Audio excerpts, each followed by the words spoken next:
उसी वक्त लोरा गार्ड को फोन करती है ताकि वो गार्ड का ध्यान भटका सके। गार्ड फोन उठाता है लेकिन दूसरी तरफ से कोई भी नहीं बोल रहा था। वो भागकर लॉकर की तरफ जाता है। लॉकर खोल के वो अंदर भी जा चुका था। अब उसके सामने बहुत सारे हीरे थे और इनमें से कुछ हीरे उसे प्लान के मुताबिक अपने बोतल में इकट्ठा करने थे। अपना काम पूरा होते ही हॉब्स इस लॉकर से बाहर भी आ चुका था। जब लॉकर के कैमरास की फुटेज मॉनिटर में नहीं दिख रही थी, उसने अपना मिशन पूरा कर लिया था और अब वो अपने घर वापस जाने वाला था। वो जैसे ही लंदन डायमंड कॉर्पोरेशन से बाहर निकलता है तो गार्ड उसे रोक लेते हैं। हॉब्स बुरी तरह घबरा चुका था। उसके हाथ में डायमंड वाली बोतल भी थी, लेकिन जैसा वो सोच रहा था कि वो पकड़ा गया, वैसा कुछ भी नहीं था। गार्ड ने वापस उसे अंदर इसलिए बुलाया था क्योंकि टॉयलेट बहुत गंदे थे। वो टॉयलेट साफ करता है और घर आ जाता है। घर आकर वो अपनी बोतल खोलकर उसे सिंक में खाली कर देता है। हम देखते हैं कि उसमें तो कॉफी है, कोई हीरे नहीं। तो क्या हॉब्स ने हीरे चुराए नहीं? अगले दिन लोरा ऑफिस जाती है। ऑफिस में मची अफरा तफरी देखकर वो ये बात जान चुकी थी कि हीरो की चोरी का इन लोगों को पता चल चुका है, लेकिन वो इस बात पे हैरान थी कि हॉब्स ने सिर्फ एक बोतल हीरे चुराए थे, लेकिन वहाँ तो 200 टन हीरे थे। एक बोतल की चोरी का किसी को क्या पता चला होगा। अभी वो यही सब सोच रही थी कि उसे भी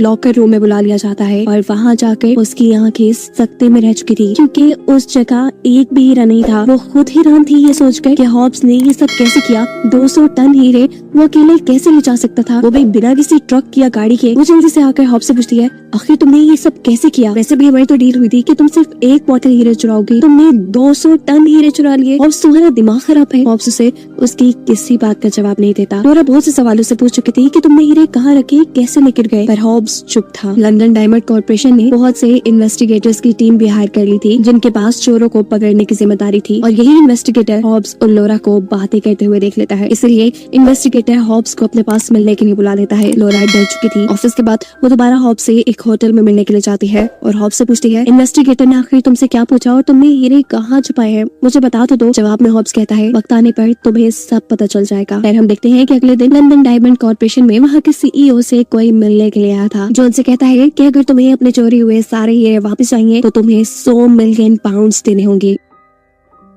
इस सुनकर सीईओ से पूछता है, क्या तुम जानते हो कि चोर कौन है? जवाब में वो आदमी कहता है, नहीं, मैं ना चोर को जानता हूँ ना ही कभी उससे मिला हूँ, बस उसने मुझे ये मैसेज तुम तक पहुँचाने का काम दिया था। लेटर में साफ लिखा था कि अगर चोर को 48 घंटों में 100 मिलियन पाउंड ना दिए गए तो ये कंपनी अपने हीरो से हाथ हो बैठेगी।